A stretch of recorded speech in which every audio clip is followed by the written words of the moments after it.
होते हैं, तब अब डिफरेंस में आ जाते हैं। तो what is difference between government school and private school? Government school तो सरकार द्वारा वित्त पोषित होते हैं, सरकार द्वारा ही प्रशासित होते हैं। प्राइवेट स्कूल जो हैं तो पेरेंट्स द्वारा वित्त पोषित होते हैं, जो पेरेंट्स फीस के रूप में पे करते हैं उससे वो वित्त पोषित होते हैं और प्रशासित किसी निजी संस्थान द्वारा होते हैं या निजी व्यक्ति द्वारा प्रशासित होते हैं। उनको कुछ विद्यालयों को गवर्नमेंट द्वारा भी सहायता प्रदान की जाती है। अब डिफरेंस में आते हैं तो प्राइवेट स्कूल में बेहतर गुणवत्ता वाली शिक्षा प्रदान करते हैं, गवर्नमेंट स्कूल में बेहतर गुणवत्तापूर्ण शिक्षा कम ही मिल पाती है। प्राइवेट स्कूल के परिणाम भी बेहतर होते हैं, गवर्नमेंट स्कूल के परिणाम भी कम ही होते हैं, इतने बेहतर नहीं होते हैं। प्राइवेट स्कूलों में बेहतर बुनियादी ढांचा उपलब्ध होता है और गवर्नमेंट स्कूल में बेहतर बुनियादी ढांचे की कमी होती है। प्राइवेट स्कूल में बेहतर प्रशिक्षित शिक्षक होते हैं, गवर्नमेंट स्कूल में शिक्षकों की कमी होती है। बेहतर तो होते हैं, प्रशिक्षित होते हैं, परंतु उनमें वो लगन नहीं होती।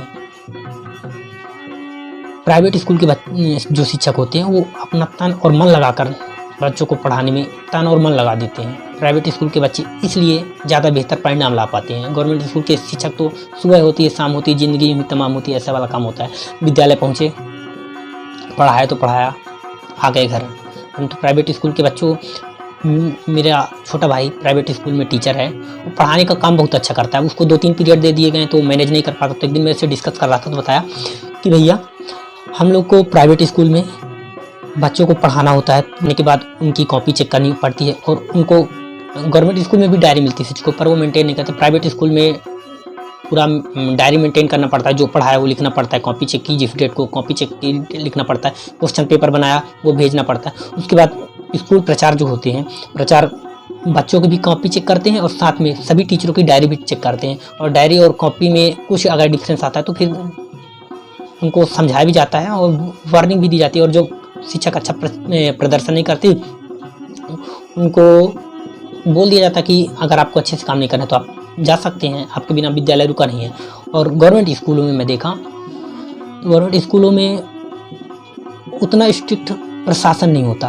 मैं कुछ शिक्षकों से बात भी किया। मैं यह वीडियो किसी को पर्सनल लेके नहीं बना रहा हूँ, एक जनरल वीडियो है जो मैं अब तक ऑब्जर्व किया और मेरी टीम ने जो रिसर्च करके मुझे दी उस आधार पर मैं वीडियो बना रहा हूँ। तो इस वीडियो को कोई देखने वाले व्यक्ति अपने पर्सनल उसमें ना ले। ये वीडियो मेरी एकत्र डाटा पर आधारित है और सत्य घटनाओं पर आधारित, पर मैं किसी को पर्सनल इसमें ब्लेम नहीं कर रहा हूँ, ना किसी प्राइवेट स्कूल को, ना किसी गवर्नमेंट स्कूल को मैं प्रोत्साहित कर रहा हूँ, ना मैं किसी को नीचे दिखाने की कोशिश कर रहा हूँ।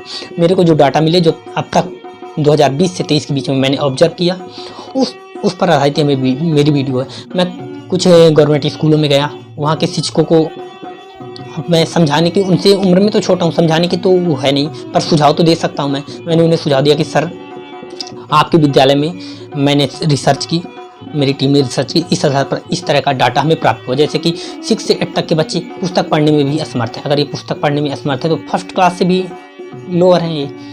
जब पुस्तक नहीं पढ़ पाते तो आगे आपकी बात क्या समझेंगे।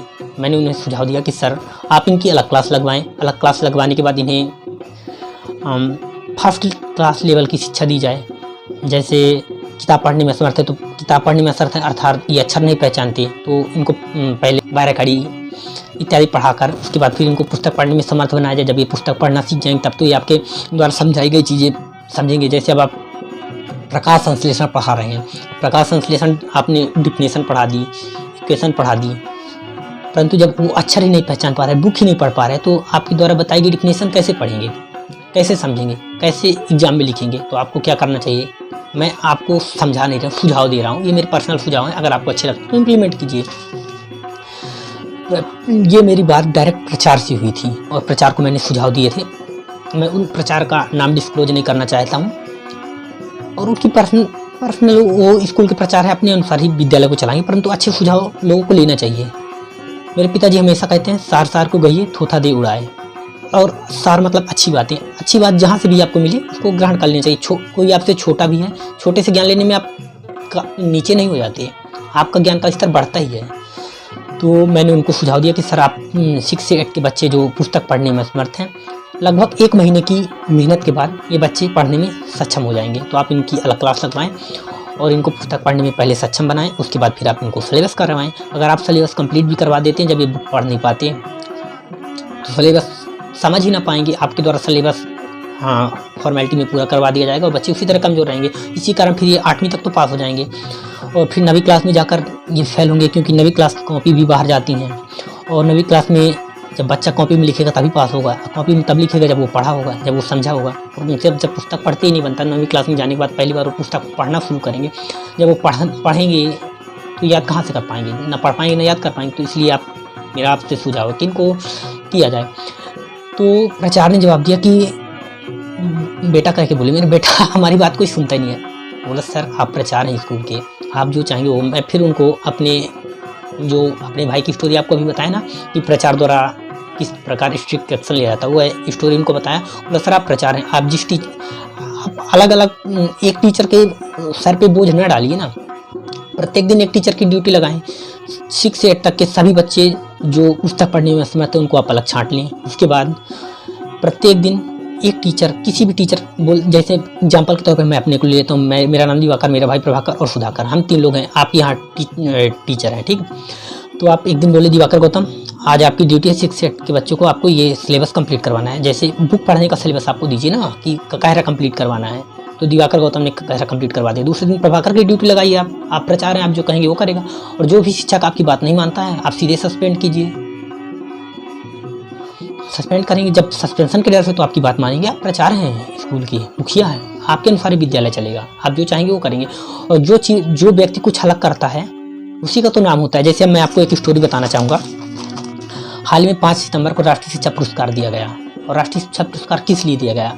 उन शिक्षकों को, उन्होंने कुछ तो अलग किया होगा। सभी विद्यालय में शिक्षक हैं, सभी को पुरस्कार मिलना चाहिए, सभी को तो नहीं मिला। उत्तर प्रदेश से मैं एक टीचर को जानता हूँ, आसिया फारूकी जी, जिनकी स्टोरी मैं आपको बताऊँगा अभी। 3 शिक्षकों को सम्मानित किया गया। जो डाटा मेरे पास है मैं अभी बताता हूँ, मेरी टीम ने रिसर्च करके दी। हाल ही में 5 सितंबर 2023 को 3 शिक्षकों को राष्ट्रीय शिक्षा पुरस्कार दिया गया। उनमें से एक हैं उत्तर प्रदेश के गवर्नमेंट स्कूल की प्रिंसिपल आसिफा फारूकी जी, जिन्हें बच्चों को सिखाने के लिए, नवाचार के लिए राष्ट्रीय शिक्षा पुरस्कार से नवाजा गया। तो उन्होंने बच्चों को कुछ अलग ढंग से ही कुछ अच्छा प्रयास किया होगा, जिस कारण से उन्हें पुरस्कार दिया गया। और आसिया फारूकी जी का यूट्यूब चैनल का लिंक मैं आपको अपने डिस्क्रिप्शन बॉक्स में लगा दूंगा, जिससे आप जाकर उनके